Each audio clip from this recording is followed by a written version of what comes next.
Buktinya penyasaran subsidi minyak tidak mungkin dilakukan kalau penyewa awam, terutama di Kementerian Kewangan, itu tidak berkesan dalam kerja mereka.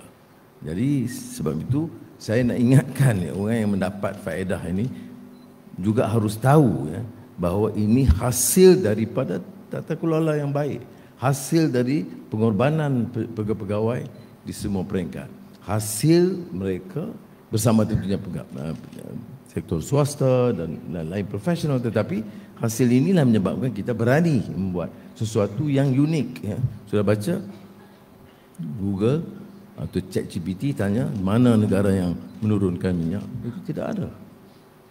Dan dari segi pemikir, kalau ekonomi, perancana ekonomi, dia fikir sekarang ini orang berdepan dengan masalah kenaikan kos dan kekangan hasil negara.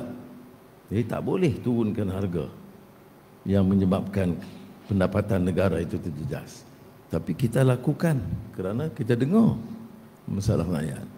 Dan kalau kita tidak dengar, dia jadi seperti mana beberapa negara lain akan menimbulkan huru-hara. Jadi sebab itulah kita laksanakan